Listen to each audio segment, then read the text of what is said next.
everybody, and welcome in to the Blount County Coaches Corner as we go around Blount County and talk to all the different head football coaches and see what's happening at each school. Today, our focus will be on the Oneonta Redskins and Coach Phil Phillips.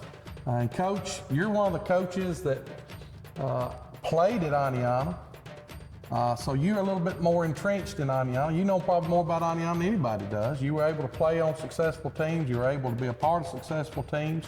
You've had a great career. You're at a school that's the top 2 or 3 wins in the state of Alabama in the history, not just lately, but I'm talking about in the history of Alabama. And you have built on that. You've been taking teams to the state championship. You've had a lot of success. As we talk about Oneonta, first of all, I want to ask you what it means to you to be a head football coach at the place you play.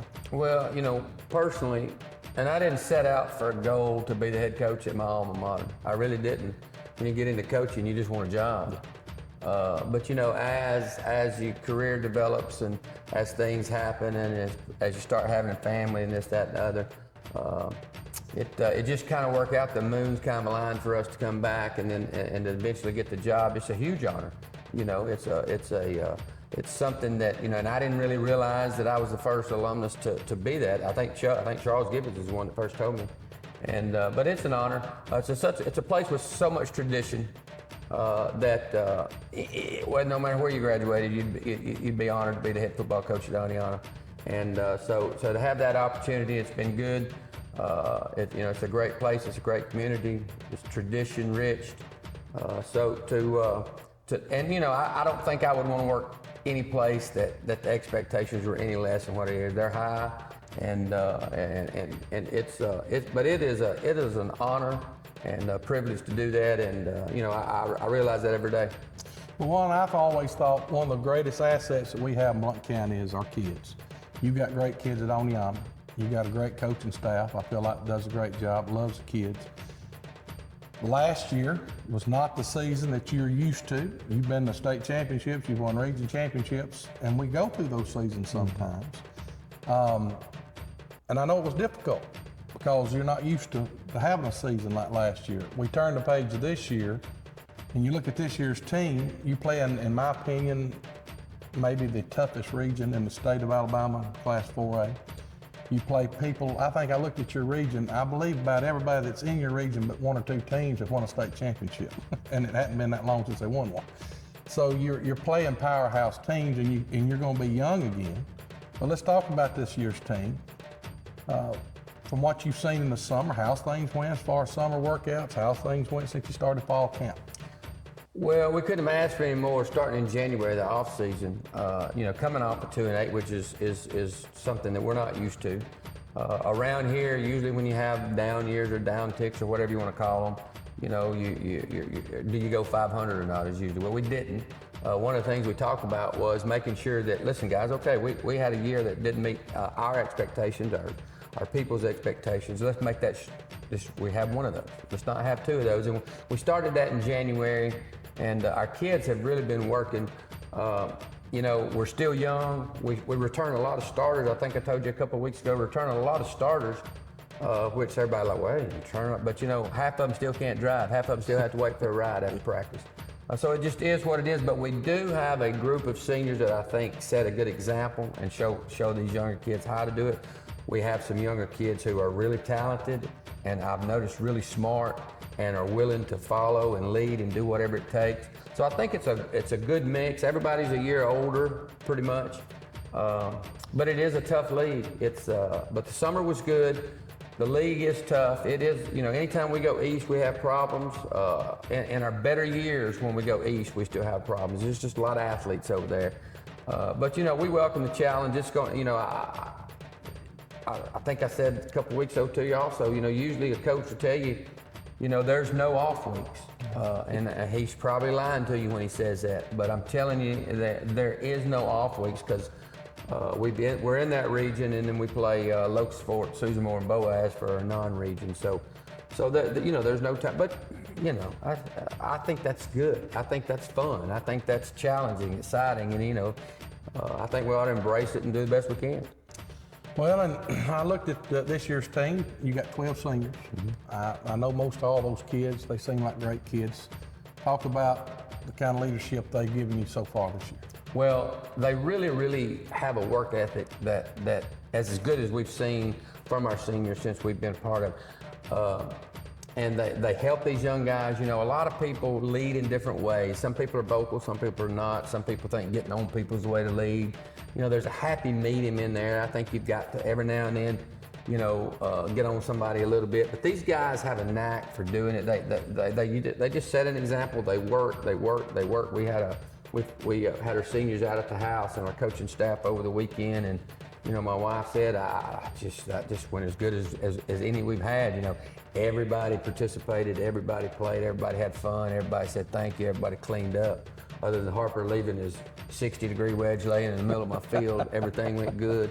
But again, we've got people who are willing to follow right now. You know, these young kids have to follow a little bit, but I encourage them because we've got some good, sharp young kids who can play.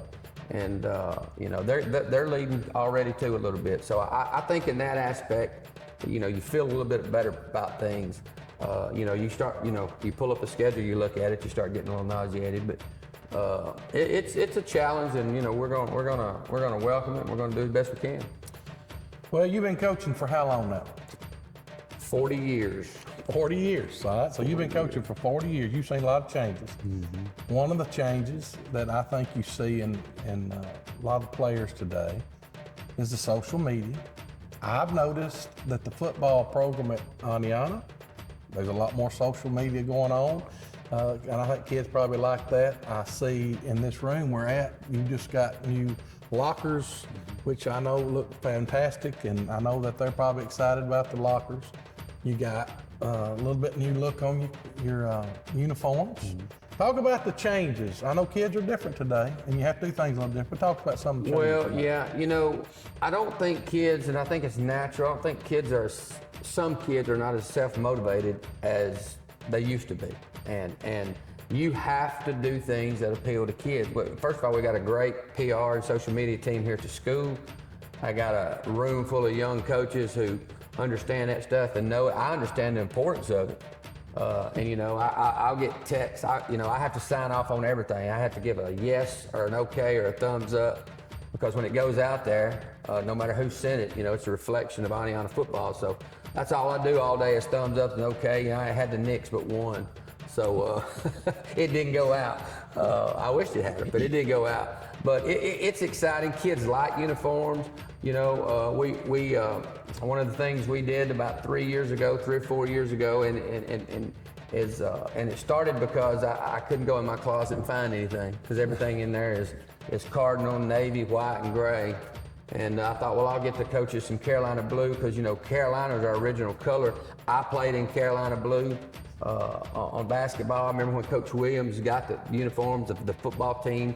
Used to play, and it's kind of a playing homage to them. You know, we got tradition, built on tradition, built you know, on our wall. That's kind of, but really everybody kind of loved it. You got about 95% people that loved it, 5% hate it. You know, we are the RED skins. You know, well, we're the red, white, and blue skins, and right now we're playing a little homage to the people that played in Carolina blue. We got a little uniform, we got a little Carolina blue. We're the last team on campus to get a Carolina blue in their uniform. However, I'm the one that gets credit for, you know, going to the Carolina blue, and I was the last one to do it, really. But, you know, we were Carolina blue to about the early to mid 80s. Then we went to royal blue, actually. And I think Keith Bender and Josh Niblett sat in an office down there around 2000, and Josh wanted to go Navy, and we went Navy. So the kids love it. And you know, you've got to do things they love, and you got to do things that appeal to them. This sport we play is not easy to do. There's really one way to have fun playing football, and that's winning on Friday night. Yeah. The preparation and the work is that preparation and work. And so anything you can do to make it a little more fun environment for them. And these young coaches have a field day with it. They love it as much as these young guys do. And they're, you know, I got several that's very good at it. So, you know, it's the thing to do because people need to know about us. I mean, you know, I traveled to state recruiting baseball back in the 90s at Montevallo. Everywhere I went, You know, where are you from, Coach? Oh, I'm from Oneonta. Well, y'all play some good football up there. Yeah, but you know, but it's kind of neat to see it. I don't do social media. I tell people I got a Twitter page because there's no newspaper anymore. I'm a newspaper reader, so I have to do that to read my newspapers. But over the years, I've got, like I said, I've got plenty of guys that keep me abreast of all that stuff. Well, and I think from what I've seen, your guys are doing a great job on that end of it. And I know I talked with some of your players, and they're all excited about the new uniforms and the new lockers. And you think about Oneonta, you have a standard here. You got a beautiful stadium with a turf. You got the jumbotron. You got the basically new and brand new weight room that you just finished up last year. You got the new lockers this year. They put a lot of money in this program, and one of the reasons they do, because it has success, it means something to them. And what you said stood out to me, and impresses me about you. You wouldn't want to be anywhere where there wasn't a standard, and a high standard like this.